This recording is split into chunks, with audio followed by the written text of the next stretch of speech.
753வது பக்கம். ஆரோகண சங்கீதம். கர்த்தருக்கு பயந்து அவர் வழிகளில் நடக்கிறவன் எவனோ அவன் பாக்கியவான். உன் மனைவி உன் வீட்டோரங்களில் கனிதரும் திராட்சை கொடியை போல இருப்பாள். உன் பிள்ளைகள் உன் பந்தியை சுற்றிலும் ஒலிவ மர கன்றுகளைப் போல இருப்பார்கள். கர்த்தர் சீயோனில் இருந்து உன்னை ஆசீர்வதிப்பார். நீ ஜீவனுள்ள நாளெல்லாம் எருசலேமின் வாழ்வை காண்பாய். சேர்ந்து வாசிப்போம். நீ உன் பிள்ளைகளின் பிள்ளைகளையும் இஸ்ரவேலுக்கு உண்டாகும் சமாதானத்தையும் காண்பாய். ஹல்லேலூயா. எல்லாரும் உட்காருவோம். மகா பரிசுத்தமும் கிருபையும் நிறைந்த பரலோக பிதாவே, இந்த நாளுக்காக இந்த வேலைக்காக உமக்கு மறுபடியும் நாங்கள் நன்றி செலுத்துகிறோம். ஆண்டவரே, இப்பொழுதும் நாங்கள் வாசித்த இந்த சங்கீத பகுதியின் மூலமாக என்ன கற்றுக்கொள்ள நீர் சித்தமாய் இருக்கிறீரோ அதை நாங்கள் கற்றுக்கொள்ளும்படியாக எங்களுக்கு கிருபை தந்தருளுவீராக. அடியனை மறைத்து ஆண்டவரை நீர் பேசும். உம்முடைய பிள்ளைகளுக்கு ஆண்டவரே இருதயத்தில் என்ன வாஞ்சை இருக்கிறதோ அந்த வாஞ்சையை இந்த வேளையில நீங்க நிறைவேற்றி கொடுக்க வேண்டுமாக ஜெபிக்கிறோம். மீட்பர் இயேசுவின் நாமத்தில் ஜெபிக்கிறேன் எங்கள் நல்ல பிதாவே, ஆமென். எல்லாரும் ஆமென் சொல்லுங்க. ஹல்லேலூயா, ஹல்லேலூயா, ஹல்லேலூயா. சந்தோஷமா இருக்கிறீங்களா? சந்தோஷம் இவ்வளவுதானா? ஒரு பெரிய ஹல்லேலூயா சொல்லுங்க. ஹல்லேலூயா. ஓகே, கர்த்தர் நல்லவர். ஆமென். சரி, இந்த நாளிலும் இந்த சங்கீதத்தின் மூலமாக இந்த சபையிலே பேசும்படியாக கிருபை கொடுத்த தேவனை நான் ஸ்தோத்திரிக்கிறேன். ஹல்லேலூயா. இந்த ஆராதனையிலும் பங்கு பெற்று இருக்கிற ஒவ்வொருவரும் பாக்கியவான்கள். ஒரு ஆமென் சொல்லுங்க. ஹல்லேலூயா, ஹல்லேலூயா. ஏனென்றால் நாம் வாசித்திருக்கிற இந்த சங்கீதத்தில் கொடுக்கப்பட்டிருக்கிற ஒவ்வொரு ஆசீர்வாதமும் இன்றைக்கு நம்மை வந்து சேர போகிறது. எத்தனை பேர் விசுவாசிக்கிறீங்க? ஹல்லேலூயா, ஹல்லேலூயா. இந்த சங்கீதத்தின் தலைப்பு இப்படியாக சொல்லுகிறது. முதலாவதாக, இது ஒரு ஆரோகண சங்கீதம். ஆரோகண சங்கீதம் என்று சொன்னால் ஆங்கிலத்தில் இதை குறித்து அசெண்டிங் என்று சொல்லுவார்கள். அதாவது ஒரு ஏற்றம், ஒரு உயர்வு. நம்முடைய ஆவிக்குரிய வாழ்க்கையில ஒரு உயர்வு வரப்போகிறது. ஆமென் சொல்லுங்க. நம்முடைய வாழ்க்கையில ஒரு ஆசீர்வாதமும் செழிப்பும் உண்டாக போகிறது. ஹல்லேலூயா. உங்க ஜெப வாழ்க்கையில ஒரு உயர்வு வரப்போகிறது. ஆண்டவர் உங்களை ஆசீர்வதித்து ஒரு மேன்மையான இடத்துல ஒரு அற்புதமாகவும் அடையாளமாகவும் வைக்க போகிறார். ஹல்லேலூயா. கொஞ்சம் பிள்ளைகளை அமைதியா பிடிச்சு வைங்க. ஹல்லேலூயா. சரி, நம்முடைய கீ வசனம், அதாவது திறவுகோல் வசனமாக நாம் இந்த சங்கீதத்துல எடுத்துக்கொண்ட ஒரு வசனம், அதை நாம வாசிக்க போகிறோம்.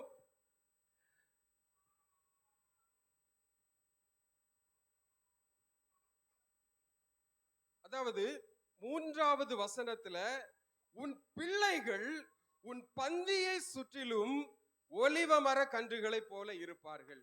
ஹல்லேலூயா. இன்றைக்கு ஆண்டவர் நமக்கு கொடுக்கிற வார்த்தை இதுதான். இந்த சங்கீதத்தின் மூலமாக, உன் பிள்ளைகள் உன் பந்தியை சுற்றிலும், ஹல்லேலூயா, ஒலிவ மர கன்றுகளை போல இருப்பாங்க. ஒரு ஆமென் சொல்லுங்க. ஹல்லேலூயா. எத்தனை பேருக்கு இந்த ஆசீர்வாதம் வேணும்? ஹல்லேலூயா, ஹல்லேலூயா, ஹல்லேலூயா. சரி, முதலாவதாக இஸ்ரவேல் தேசத்தை பொறுத்த வரைக்கும் நாம் வேதாகமத்தை தியானிக்கும் போது 2 மரங்களும் ஒரு செடியும் அங்கே பிரதான காரியமாக சொல்லப்பட்டிருக்கும். முதலாவதாக ஒலிவ மரம். ஒலிவ மரம் வேதத்துல நம்ம அநேக இடத்துல வாசிக்க முடியும். இந்த ஒலிவ மரம் எதற்கு அடையாளமாக சொல்லப்பட்டிருக்கிறது என்று சொன்னால், அது ஆவிக்குரிய வாழ்க்கையின் அடையாளம். இரண்டாவதாக அத்திமரம். இந்த அத்திமரத்தை குறித்தும் நாம் வேதத்தில் அநேக இடங்கள்ல வாசிக்கிறோம். இந்த அத்திமரம் எதற்கு அடையாளமாக சொல்லப்பட்டுள்ளது என்று சொன்னால், அது இஸ்ரவேல் ஜனங்களுடைய அரசியல் வாழ்க்கையை குறிக்கும். ஹல்லேலூயா. மூன்றாவதாக திராட்சை திராட்சை செடியை குறித்து வேதத்திலே நாம் அநேக இடங்களிலே வாசிக்கிறோம். இந்த திராட்சை செடி எதை குறிக்கும் என்று சொன்னால் அவர்களுடைய குடும்ப வாழ்க்கையை குறிக்கும். ஒரு ஆமென் சொல்லுங்க. ஹல்லேலூயா, ஹல்லேலூயா, ஹல்லேலூயா. இன்றைக்கு ஒலிவ மரமும் அத்தி மரமும் திராட்சை செடியும் ரட்சிக்கப்பட்ட தேவ பிள்ளைகள் தான். ஒரு ஆமென் சொல்லுங்க. ஹல்லேலூயா, ஹல்லேலூயா. பாருங்க, இந்த உலகத்துல வாழக்கூடிய ஒவ்வொரு பெற்றோருக்கும் ஒரு பெரிய கனவு இருக்கும்.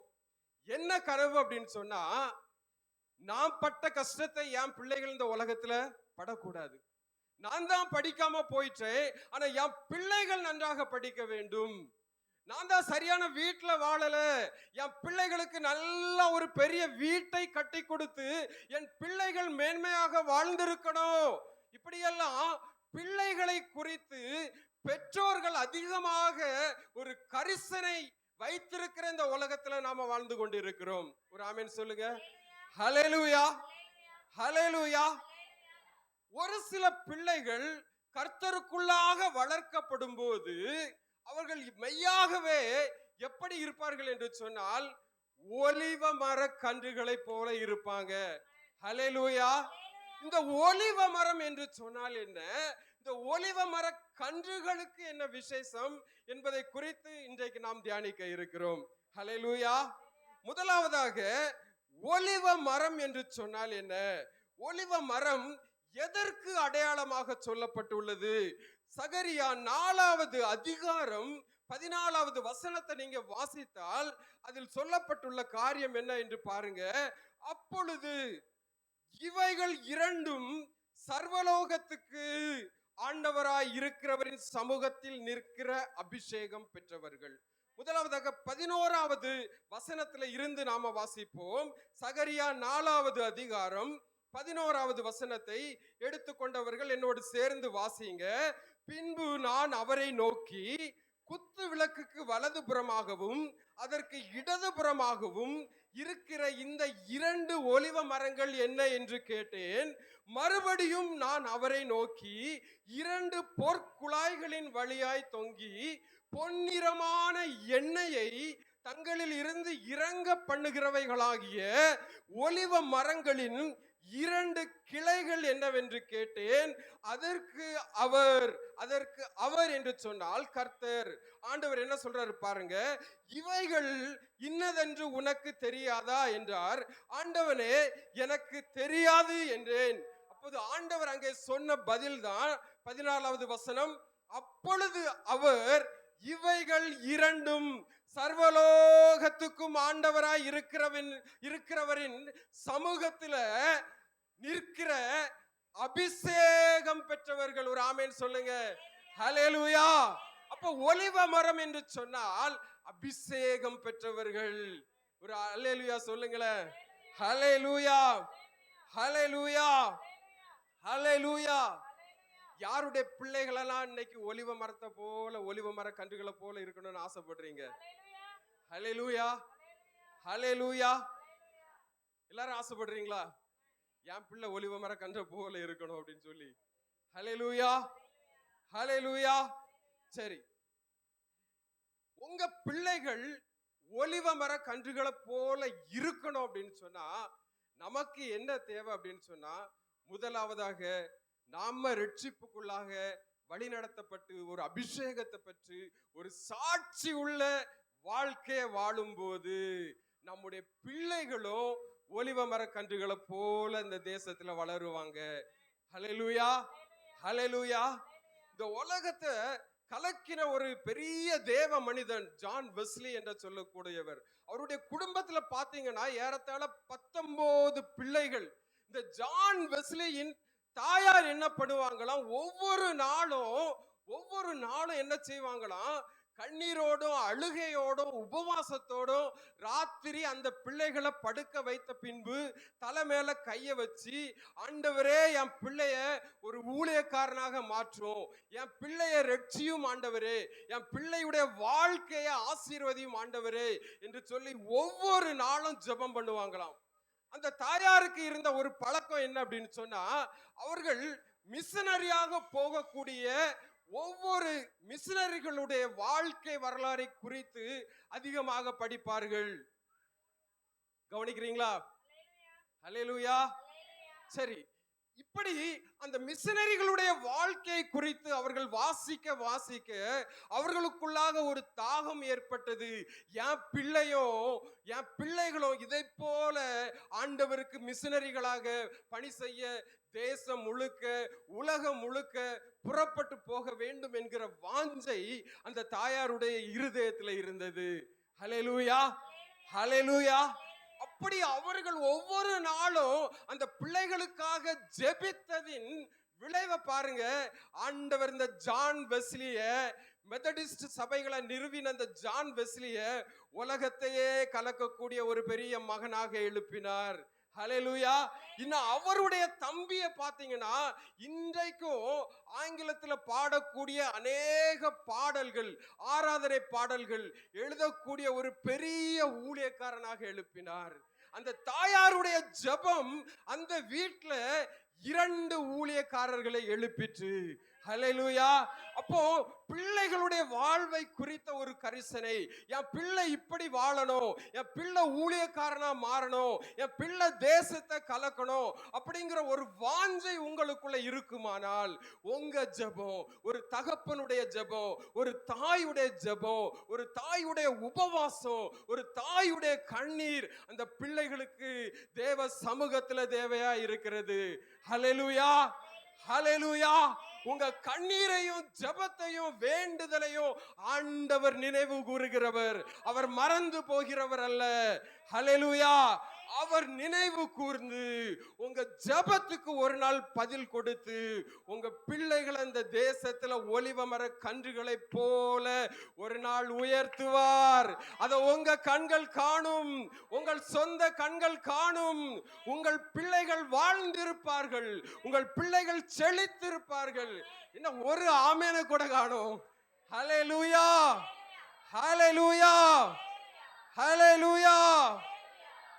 சரி, இந்த ஒலிவ மரத்தின் பண்புகள் என்ன? சுருக்கமாக ஒரு 15 நிமிஷத்துல நம்ம தியானிச்சு முடிக்க போறோம். ஒலிவ மரம், போன வாரம் நம்ம என்ன தியானிச்சோம்? பனை மரத்தின் செழிப்பை குறித்து நாம தியானிச்சோம். ஹல்லேலூயா. ஏன் மரத்தை குறித்து தியானிக்கிறோம் தெரியுமா? லூக்கா 23வது அதிகாரம் 31வது வசனத்துல ஆண்டவராகிய இயேசு சொன்னார், பச்சை மரத்துக்கு இதை செய்வார்களானால் பட்ட மரத்துக்கு என்ன செய்ய மாட்டார்கள். ஹல்லேலூயா. அதனுடைய அர்த்தம் என்ன என்று சொன்னால், கிறிஸ்து என்பதற்கு அவர் அபிஷேகிக்கப்பட்டவர். Christ means he is an anointed one. அதாவது அவர் அபிஷேகிக்கப்பட்டவர். அவர் பிறவியில எப்படி ஒரு யோவான் ஸ்நானகன் தாயின் வயிற்றில இருக்கும் போதே அபிஷேகிக்கப்பட்ட ஒரு மனுஷனா இருந்தாரோ, கிறிஸ்து என்று சொல்லப்படுகிற ஒரு பெயருக்கு அவர் அபிஷேகம் பண்ணப்பட்டவர் என்று அர்த்தம். ஒரு ஆமென் சொல்லுங்க. ஹல்லேலூயா, ஹல்லேலூயா, ஹல்லேலூயா. சரி, இந்த ஒலிவ மரத்தின் பண்புகள், அதனாலதான் மரத்தை குறித்து நாம தியானிக்கிறோம். அப்ப ஒலிவ மரம் என்று சொன்னால் என்ன அர்த்தம் என்று நான் ஏற்கனவே சொன்னேன். அது நம்முடைய ஆவிக்குரிய வாழ்க்கையை குறிக்கும். ஹல்லேலூயா. முதலாவதாக இந்த ஒலிவ மரத்துல இருக்கக்கூடிய அந்த ஒலிவ இலை ஒரு வெற்றியின் சின்னம். ஹல்லேலூயா, ஹல்லேலூயா. கவனிக்கிறீங்களா? கவனிக்கிறேன்னு சொல்றவங்கள ஒரு ஹல்லேலூயா சொல்லுங்க. ஹல்லேலூயா. சரி, நமக்கு எல்லாம் நோவா காலத்துல ஒரு பெரிய ஜல பிரளயம் நடந்தது தெரியும். அந்த ஜல பிரளயத்துல என்ன நடந்துச்சு அப்படின்னு சொன்னா, ஆண்டவர் வானத்தின் மதகுகளை எல்லாம் திறந்தார். பூமியின் மகா ஆழமான ஊற்று கண்கள் எல்லாம் திறவுண்டது. ஏறத்தாழ 5 மாசம் அளவும் இந்த பூமியில ஜலம் பிரவாகித்து கொண்டிருந்தது. பூமியில இருக்கிற உயரமான மலைகளுக்கும் மேலாக ஏறத்தாழ 15 முழ உயரத்துக்கு ஜலம் பெருகிற்று என்று வேதம் சொல்லுகிறது. அப்படிப்பட்ட ஒரு சூழ்நிலையில ஏறத்தாழ 5 மாதம் வரைக்கும் எல்லா மரங்களும் மூழ்கடிக்கப்பட்டது, எல்லா செடிகளும் கொடிகளும் மூழ்கடிக்கப்பட்டது. ஆனா இந்த ஜலம் வற்றி வருகிறதா, ஏதாவது வெட்டாந்தரை காணப்படுகிறதா என்று சொல்லி அதை அறிவதற்காக நோவா செய்த ஒரு காரியம், முதலாவதாக அவர் ஒரு காக்காவை அனுப்பினாரு. ஆனா காக்கா போறதும் வாரதுமாய் இருந்தது. ஹல்லேலூயா. மறுபடியுமாக அவர் கொஞ்ச நாள் கழித்து ஒரு புறாவை அனுப்பினார். அந்த புறா என்ன செய்தது என்று சொன்னால், சாயங்கால வேளையில அது ஒரு ஒலிவ இலையை கொத்தி கொண்டு வந்தது. ஹல்லேலூயா, ஹல்லேலூயா. அதனுடைய அர்த்தம் என்ன என்று சொன்னால், அது ஒரு வெற்றியின் அடையாளம், அது ஒரு சமாதானத்தின் அடையாளம். நீங்க இந்த உலகத்துல நீங்களும் நானும் பலுகி பெருகும்படியாக ஜலம் வற்றி போனது. நீங்க இளைப்பாறுவதற்காக ஒரு இடம் உருவாகி இருக்கிறது என்பதின் அடையாளமாக, அந்த வெற்றியின் அடையாளமாக அந்த புறா ஒலிவ இலையை கொத்தி கொண்டு வந்தது. ஹல்லேலூயா, ஹல்லேலூயா. இன்னும் பாருங்க, பண்டைய காலத்துல என்ன செய்வாங்க அப்படின்னு சொன்னா, ஒலிம்பிக் விளையாட்டு, இன்றைக்கெல்லாம் இன்றைய காலகட்டத்தில் ஒலிம்பிக்ல ஜெயிக்கக்கூடிய ஒவ்வொருத்தருக்கும் 3 பதக்கங்கள், தங்க பதக்கம் கொடுக்கிறோம், வெண்கல பதக்கம் கொடுக்கிறோம், வெள்ளி பதக்கம் கொடுக்கிறோம், இப்படி 3 பதக்கங்களை கொடுக்கிறோம். ஆனால் பழைய காலத்துல அநேக நூற்றாண்டுகளுக்கு முன்பு இந்த ஒலிம்பிக் போட்டியில யார் ஜெயிக்கிறாங்களோ ஜெயிக்கிறவர்களுக்கு ஒலிவ இலையால செய்யப்பட்ட கிரீடம் சூட்டப்படுமாம். ஹல்லேலூயா, ஹல்லேலூயா, ஹல்லேலூயா. சரி, இன்றைக்கு அதன் ஆவிக்குரிய அர்த்தம் என்ன அப்படின்னு சொன்னா, இன்றைக்கு ஒவ்வொரு கிறிஸ்தவனும் எதற்கு அழைக்கப்பட்டு இருக்கிறான் என்று சொன்னால், ஒரு ஜெயமுள்ள வாழ்க்கை வாழ அழைக்கப்பட்டு இருக்கிறான். நீங்க உலகத்து மேல, பிசாசின் மேல, மாம்சத்தின் மேல ஜெயிப்பதற்காக அழைக்கப்பட்டவர்கள். நீங்க சோதனையை ஜெயிப்பதற்கு அழைக்கப்பட்டவர்கள். நீங்க ஜெயம் கொள்ளுகிற ஒரு ஓட்டத்தை ஓடி கடைசியில தேவனுடைய கரத்துல இருந்து தேவன் தரப்போகிற கிரீடத்தை சுதந்திரித்துக் கொள்வதற்காக அழைக்கப்பட்டவர்கள். ஒரு ஆமென் சொல்லுங்க. ஹல்லேலூயா, ஹல்லேலூயா. அப்ப இந்த ஒலிவ இலை என்பது அது ஒரு வெற்றியின் அடையாளம். ஒவ்வொரு கிறிஸ்தவனும், ரட்சிக்கப்பட்ட ஒவ்வொரு தேவ பிள்ளைகளும் ஒரு வெற்றி உள்ள ஓட்டத்தை ஓடி நாம ஒரு நாள் ஜீவ கிரீடத்தை பெற வேண்டும் என்பதுதான் அதனுடைய ரகசியம். ஒரு ஆமென் சொல்லுங்களேன். ஹல்லேலூயா, ஹல்லேலூயா. சரி, இரண்டாவதாக இந்த ஒலிவ மரத்துக்கு இருக்கக்கூடிய ஒரு சிறப்பு குணாதிசயம் என்னன்னு சொன்னா, இந்த ஒலிவ மரம் எந்த சூழ்நிலையிலும் அது அழுகி போகாது. ஹல்லேலூயா. நம்ம மறுபடியும் அந்த நோவா ஜலப்பிரளயத்துக்கு போவோம். எல்லா மரங்களும் என்ன செஞ்சிச்சு அப்படின்னா, தண்ணீரில ஏறத்தாழ 5 மாதம் அளவும் தண்ணீரில மூழ்கி இருக்கக்கூடிய மரங்களின் தண்டுகள் எல்லாம் என்ன செஞ்சிச்சு அப்படின்னா, தாக்கு பிடிக்க முடியாம அழுகி போனது. ஆனா ஒலிவ மரத்துக்குள்ள ஆண்டவர் ஒரு விசேஷித்த தன்மையை கொடுத்திருக்கிறாரு. அந்த ஒலிவ மரத்துக்குள்ள சுரக்கிற ஒரு விசேஷித்த திரவமானது அது என்ன செய்யுமா, பூச்சிகள் அரிக்காதபடி, வண்டுகள் அரிக்காதபடி, புழுக்கள் அரிக்காதபடி அந்த ஒலிவ மரத்தை பாதுகாக்குமா. ஹல்லேலூயா. அதனாலதான் முதலாக ஜலப்பிரளயத்துக்கு பிறகு துளிர்த்த மரம் இந்த ஒலிவ மரமாக இருந்தது. மற்ற மரங்களுடைய விதைகள் முளைத்து மறுபடியும் விருட்சங்கள் இந்த உலகத்துல உண்டாயிருக்குமே தவிர, மற்ற மரங்களுடைய தண்டுகள் எல்லாம் எப்படி போயிருக்கும் அப்படின்னா அழுகி இருக்க கூடும் என்று வேத ஆராய்ச்சியாளர்கள் சொல்றாங்க. ஹல்லேலூயா, ஹல்லேலூயா. சரி, அதற்குரிய ஆவிக்குரிய அர்த்தம் என்ன அப்படின்னு சொன்னா, உங்க மேல, உங்க பிள்ளைகள் மேல தேவனுடைய ஒரு விசேஷித்த கிருபை, ஒரு விசேஷித்த அபிஷேகம் இருக்குமானால், இந்த உலகத்துல உங்க பிள்ளைகள் எந்த மூலைக்கு போனாலும் பாவம் அவர்களை மேற்கொள்ளாது. ஹல்லேலூயா. உலகத்தின் கரைகள் அவர்களை மேற்கொள்ளாது. உலகத்துல பிசாசு அவர்களை மேற்கொள்ளாது. உலகத்துல எந்த அசுத்த காரியங்களும் நம்மை மேற்கொள்ளாது. ஏனென்றால் நம்மிடத்துல இருக்கிற விசேஷித்த தேவனுடைய கிருபை, விசேஷித்த ஆவி அந்த உலக பிரகாரமான தீட்டுகள்ல இருந்து அது நம்மை பாதுகாக்கிறதா இருக்கிறது. ஹல்லேலூயா, ஹல்லேலூயா. மூன்றாவதாக இந்த ஒலிவ மரத்தை குறித்த ஒரு விசேஷம் என்ன அப்படின்னு சொன்னா, ஒலிவ எண்ணெய். ஒலிவ எண்ணெய் என்று சொல்லும் போது அது பரிசுத்த ஆவியானவரை குறிக்கும். கவனிக்கிறீங்களா? முடிச்சிருவோமா? ஹல்லேலூயா. நிறைய பேர் ரொம்ப கவலையோட இருக்கீங்க. கவலைப்படாதீங்க, ஆண்டவர் உங்களை ஒலிவ மரமாய் வாழ வைக்க போகிறார். ஹல்லேலூயா. உங்க பிள்ளைகளை ஒலிவ மர கன்றுகளை போல வாழ வைப்பார். ஹல்லேலூயா, ஹல்லேலூயா. இந்த சங்கீதத்துல ஒரு பெரிய ரகசியம் இருக்குங்க. என்ன ரகசியம் தெரியுமா? இந்த சங்கீதத்துல ஒரு கணவனை குறித்து சொல்லப்பட்டுள்ளது, ஒரு மனைவியை குறித்து சொல்லப்பட்டுள்ளது, பிள்ளைகளை குறித்து சொல்லப்பட்டுள்ளது. இன்னொரு காரியம் என்ன? பேர பிள்ளைகளையும் குறித்து சொல்லப்பட்டுள்ளது. ஹல்லேலூயா. ஒரு சங்கீதத்திலையும் நீங்க வாசிக்க முடியாது. கணவனை குறித்து, மனைவியை குறித்து, பிள்ளைகளை குறித்து, பேர பிள்ளைகளையும் குறித்து சொல்லப்பட்டுள்ள சங்கீதம் இந்த ஒரு சங்கீதம் தான். இதுல உள்ள ஆசீர்வாதம் நமக்கு வேணும். வேணுங்கிறவங்க கையை உயர்த்தி ஒரு ஆமென் சொல்லுங்க. ஹல்லேலூயா, ஹல்லேலூயா. சரி, ஒலிவ எண்ணெய் என்பது எதை குறிக்கும் என்று சொன்னால், அது பரிசுத்த ஆவியானவரை குறிக்கும். இந்த ஒலிவ எண்ணெயை பழைய காலத்துல எதற்காக பயன்படுத்தினார்கள், இன்றைய காலத்திலும் எதற்காக பயன்படுத்துகிறார்கள் என்று சொன்னா, முதலாவதாக ஒரு மனுஷனை அபிஷேகம் பண்ண வேண்டும் என்று சொன்னால் இந்த ஒலிவ எண்ணெய் பயன்படுத்தப்பட்டது. ஹல்லேலூயா. இரண்டாவதாக இந்த ஒலிவ எண்ணெய் நல்ல ஒரு மருந்தாக பயன்பட்டது. மூன்றாவதாக இந்த ஒலிவ எண்ணெய் நன்றாக இடித்து பிழிந்தெடுக்கப்பட்ட ஒலிவ எண்ணெய் விளக்குகள் எரிவதற்காக பயன்படுத்தப்பட்டது. ஹல்லேலூயா, ஹல்லேலூயா. இத நான் வாசிக்கும் போது ஆண்டவர் எனக்கு ஒரு காரியத்தை அப்படியே, இதற்கு என்ன அர்த்தம் ஆண்டவரே அப்படின்னு சொல்லி யோசிக்கும் போது நான் இந்த காரியத்தை எழுதும்படியாக தேவன் கிருபை செய்தார். அதற்கு என்ன அர்த்தம் அப்படின்னா, நம்முடைய பிள்ளைகளை ஆண்டவர் ஒலிவ மர கன்றுகளாக மாற்றி அவர்கள் மேல ஒரு விசேஷித்த அபிஷேகத்தினால நிரப்ப போறாரு. ஒரு ஆமென் சொல்லுங்க. ஹல்லேலூயா, ஹல்லேலூயா.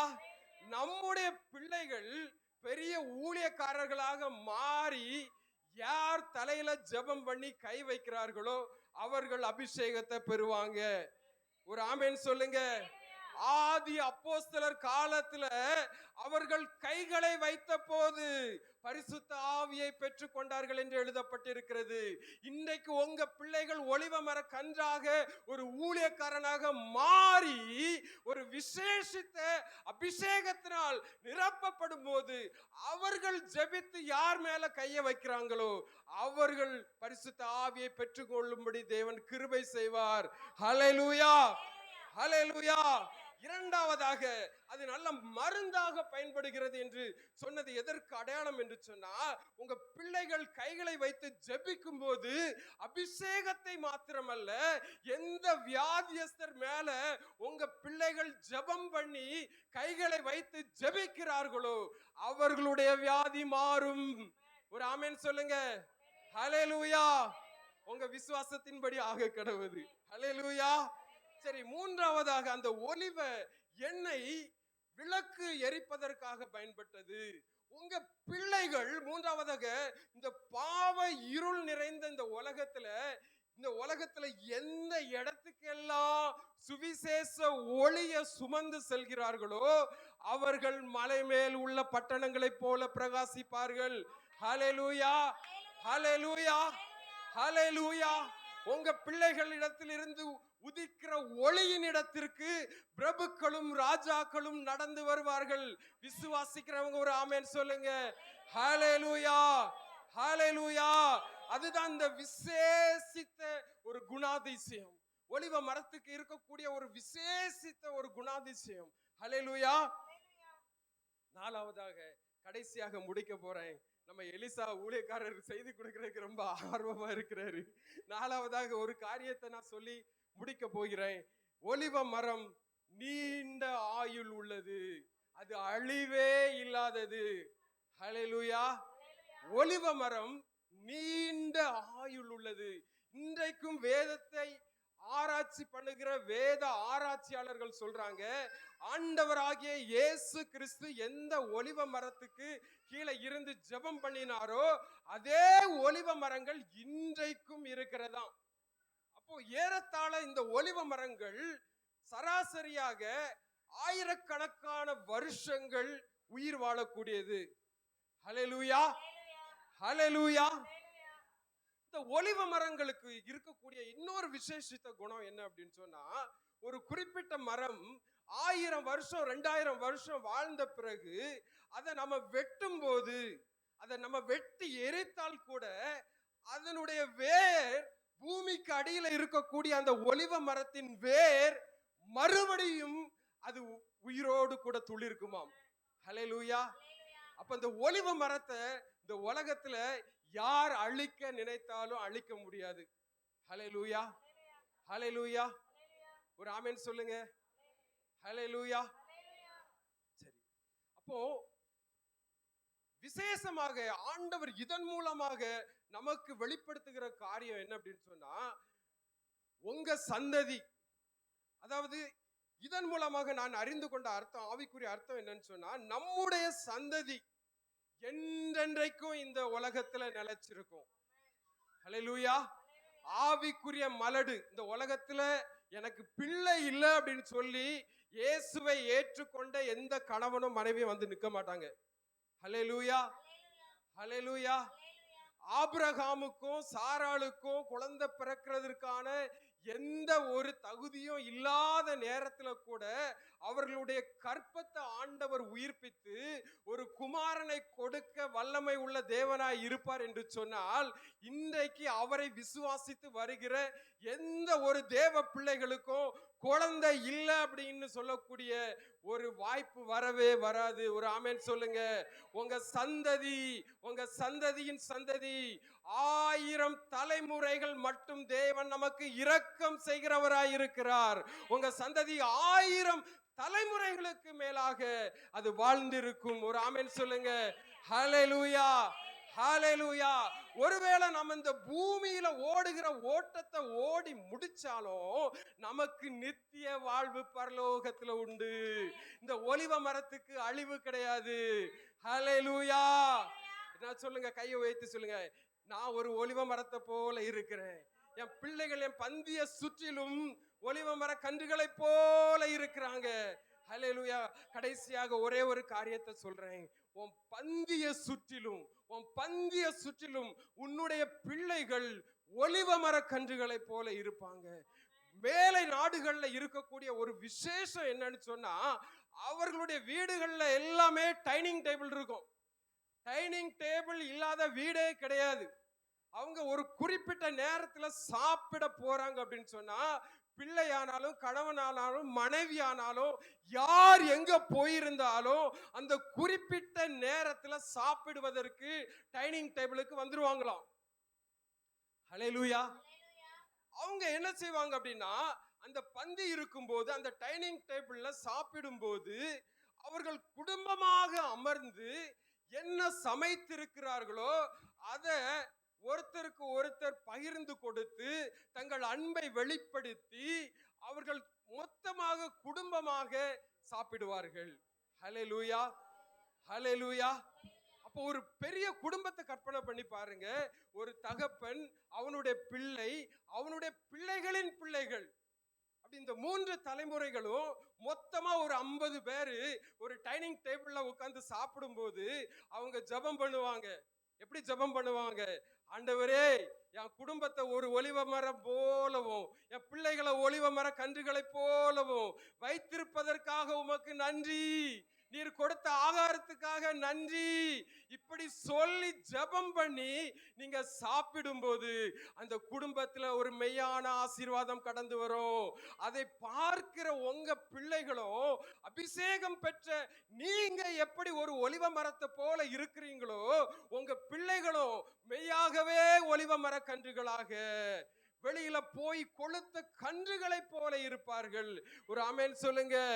ஹல்லேலூயா, ஹல்லேலூயா. ஏன் அப்படின்னு சொன்னா, ஆண்டவர் நம்முடைய சந்ததியின் மேல ஆசீர்வாதத்தையும் நம்முடைய சந்தானத்தின் மேல ஆவியையும் அவர் ஊற்ற வல்லவராயிருக்கிறார். ஹல்லேலூயா, ஹல்லேலூயா. அப்போ எங்க வீட்டுல டைனிங் டேபிள் இல்ல, நாங்க எப்படி குடும்பமா சாப்பிடுறது? டைனிங் டேபிள் இல்ல அப்படின்னாலும் பரவாயில்ல, ஒரு பாயை விரிங்க, உங்க புருஷன்கிட்ட சொல்லுங்க, உங்க மனைவிட்ட சொல்லுங்க, இந்த நேரத்துல நம்ம சாப்பிடணும், நம்ம பிள்ளைகளும் நம்மோடு சேர்ந்து சாப்பிடணும். எங்கேயோ போய் பிள்ளை ஒரு இடத்துலயும் மனைவி ஒரு இடத்துலயும் கணவன் ஹோட்டல்லையும் சாப்பிடுறத நம்முடைய வேதம் அங்கீகரிக்கவில்லை. ஒரு ஆமென் சொல்லுங்க. பந்தி இருக்கும் போது முழு குடும்பமாக உட்கார்ந்து ஆண்டவருக்கு நன்றி சொல்லி, தேவன் கொடுத்த சாப்பாட்டுக்காக நன்றி சொல்லி சாப்பிடுற பழக்கத்தை உருவாக்குங்க. ஆமென், ஹல்லேலூயா. மெய்யான சமாதானம் நமக்குள்ளாக கடந்து வரும்.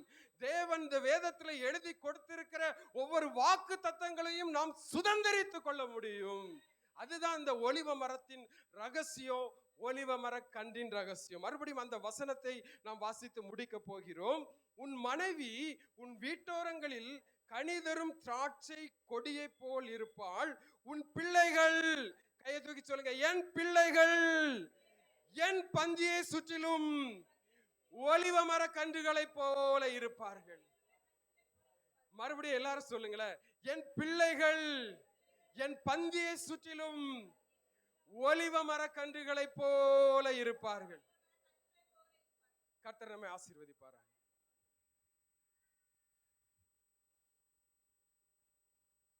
ஹல்லேலூயா, ஹல்லேலூயா.